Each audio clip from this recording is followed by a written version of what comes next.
皇上，若是姐姐在的话，她一定会相信臣妾是清白的。这是皇后又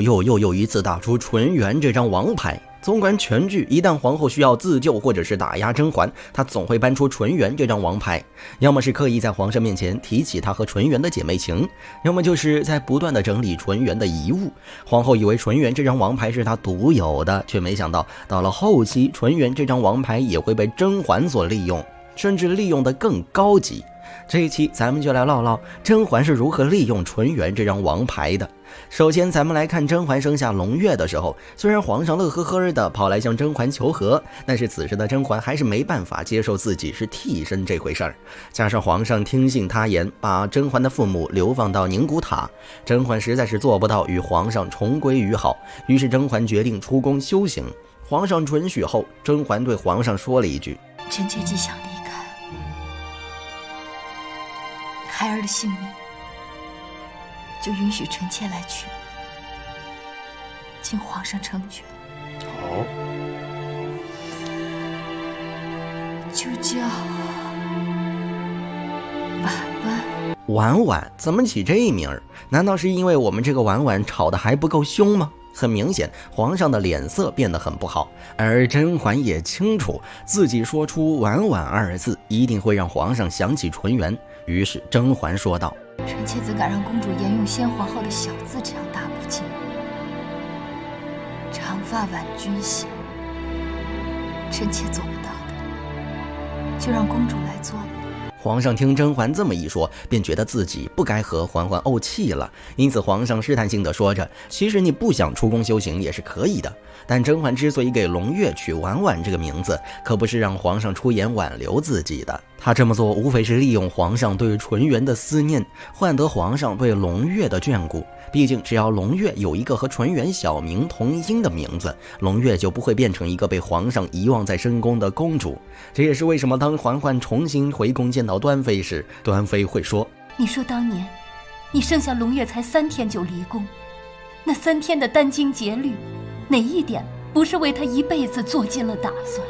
可见甄嬛取的这个婉婉并不是一时兴起。纯元皇后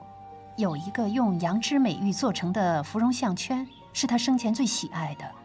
好像是大婚那天皇上亲手所赐。也正是因为，于是最后咱们再来看安陵容他爹再次入狱的时候，安陵容穿着一身素衣跪在养心殿外替他爹求情。甄嬛陪同皇上走到殿外，瞧着安陵容脱簪请罪，比平时更惹人怜惜的样子。甄嬛生怕皇上一心软就放了安陵容他爹，于是甄嬛先发制人，直说安陵容淡妆素裹，比平时更招人疼。正当皇上不知道甄嬛要唱哪一出时，甄嬛又说：这纯与白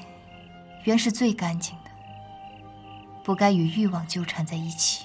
这又是纯又是白的，你以为甄嬛只是在点评安陵容的穿着，并且在教她做事吗？错，大错特错！甄嬛嘴上这个纯字分明是在暗指纯元，她在告诉皇上安陵容此举玷污了纯元，而皇上也意会到了甄嬛的意思，当场接着甄嬛的话茬上教安陵容做事。和欲望在一起，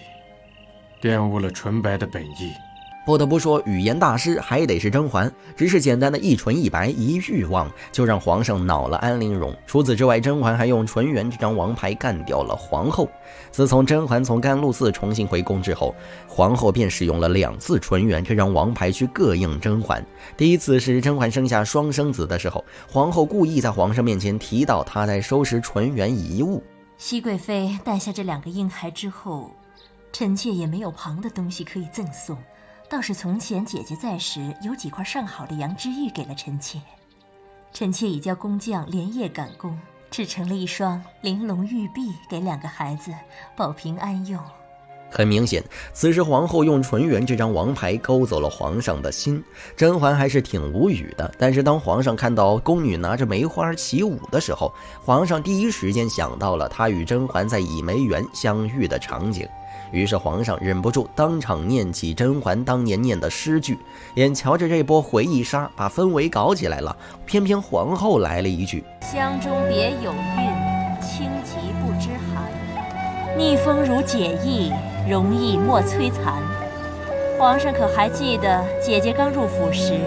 常常吟这首诗啊？你看我想不想理你就完了。皇上一脸郁闷，甄嬛现在回忆杀的嘴角也僵住了。皇后以为她成功膈应到了甄嬛，不料甄嬛很快就转换了情绪，并且还主动的说起纯元。想不到纯元皇后也和臣妾一样，欣赏梅花孤节之姿，把自己和纯元放到一块儿说，看来甄嬛丝毫不介意自己是替身这回事儿了。皇上听到甄嬛不避讳提纯元，果然又夸了她一番。至于甄嬛通过安陵容死前的那一句“皇后杀了皇后”，从而再次发动纯元这张王牌，彻底扳倒皇后。往期咱们说过，这期就不详谈了。总之，通过对比，咱们会发现，皇后利用纯元无非是打感情牌，以及不停地整理纯元的遗物，而甄嬛不但会想到与纯元有关的物件，神不知鬼不觉地加以利用，甚至她还会装得像纯元一样善解人意，以此去博宠博权。果然，只要心中没有爱，拔刀比谁都要快呀！